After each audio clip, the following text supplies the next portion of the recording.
Tikamgarh one अधिकारी अधिनियम के तहत भूमि पर कब्जा दिलाए जाने को लेकर एकता परिषद ने कलेक्टर के नाम एक ज्ञापन तहसीलदार आरपी तिवारी को ज्ञापन सौंपा है। ज्ञापन में अपनी मांग रखते हुए कि वन अधिकार अधिनियम के तहत भूमि पर काबिज कब्जाधारी को कब्जा दिया जाए, उससे उस भूमि से नहीं हटाया जाए। अगर हमारी मांगें पूरी नहीं होती हैं तो हम लोगों को आंदोलन करने के लिए विवश होना पड़ेगा। ज्ञापन देने में नाथूलाल वर्मा, जिला समन्वयक मुकेश लाल, अरविंद, राम प्रसाद, सावित्री, विनीता, नन्नीबाई सहित भारी संख्या में एकता परिषद के लोग सम्मिलित हुए। ज्ञापन दिया गया आज एकता परिषद के सदस्यों द्वारा वनाधिकार के तहत वन भूमि के कब्जे के आधार पर हक दिलवाए जाने हेतु ज्ञापन प्रस्तुत किया गया है एवं उनका वनाधिकार जिनका कब्जा है उनका पुनः सर्वे किए जाने का निवेदन किया है एवं कुछ आवेदन पत्र भी दिए गए हैं, तो इन पर जांच कर वैधानिक कार्रवाई की जाएगी। लाल वर्मा है और एकता परिषद के जिला समन्वयक जिला टीकमगढ़ का हूँ। और ये जो ज्ञापन कलेक्टर साहब के नाम से जो दिया गया है, तो गांव-गांव में वन भूमि में लोग कब्जा किए, वो कब्जा के आधार वन अधिकार हक पाने के लिए हम लोगों ने ज्ञापन दिया। इसमें बहुत सारे माने त्रुटियाँ पाई जा रही हैं, तो कहीं कहीं बेदखल भी किया जा रहा है, तो कहीं सर्वे नहीं हो रहा है, और सर्वे हो रहा है तो अधूरा हो रहा है, और दूसरा है कहीं गांव में बैठ के सर्वे किया जा रहा है, और कहीं किसी गांव में है तो एक दो पट्टे दिए जा रहे हैं, बाकी लोगों को पट्टा नहीं दिया जा रहा है। तो हम चाहते हैं कि हर गांव के संपूर्ण गांव को माने पट्टा मिलना चाहिए, वन अधिकार अधिनियम के तहत में उनको वन अधिकार हक मिलना चाहिए।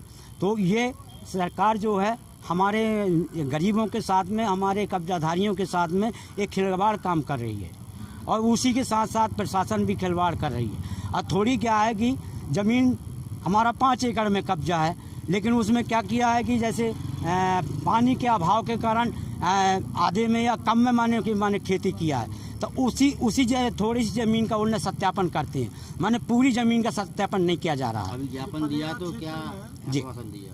अभी तो आश्वासन अभी कुछ नहीं, वो तो लेके चले गए हैं।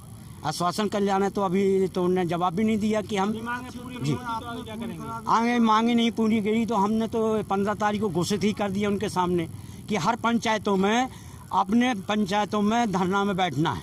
क्षेत्र में खून खराबे की बात आपने कही थी, क्या मामला है? ये मामला पलेरा क्षेत्र का मामला है कि एकता नगर है। एकता नगर में जो वहाँ के आदिवासी समूह है, आदिवासी समाज के 1990-93 से उनका एक इतिहास है कि वो परेशान आदिवासियों को करते आ रहे थे, फसल उजाड़ते आ रहे, मारपीट करते आ रहे, खूना खच बहते आ रहे।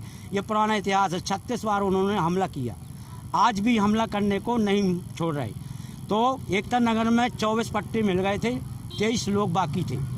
तो उसमें से क्या है कि उस ज़मीन पर यादव समाजों ने कब्जा कर लिया है। कई बार हम लोगों ने आवेदन दिया। दूसरा बात है कि एक आदिवासियों को फोड़ करके एक आदिवासी को फोड़ा, तो वो आदिवासी पूरा तंग मचाया हुआ है। वहाँ पुलिस गई थी आपकी? अभी नहीं गई पुलिस। इस मामले में वरिष्ठ अधिकारियों को आपने शिकायत दर्ज कराई? दी यहाँ करवाई सर।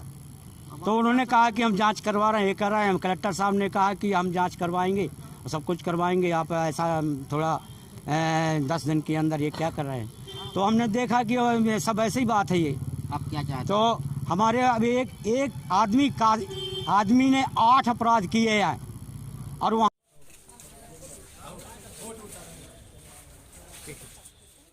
बीच में नहीं, ज़्यादा पीछे है ना।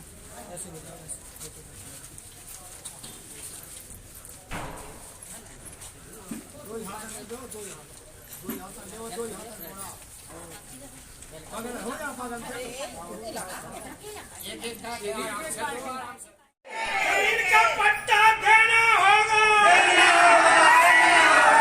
कलेक्टर साहब को आदेश देना होगा,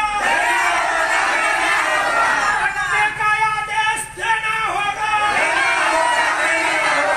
इनका पट्टा लेकर रहेंगे, जमीन की जंग में,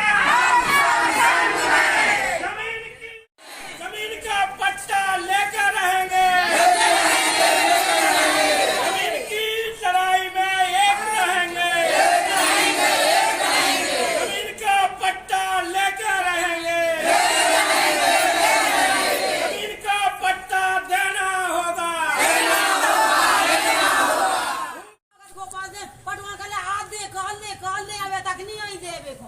खाओ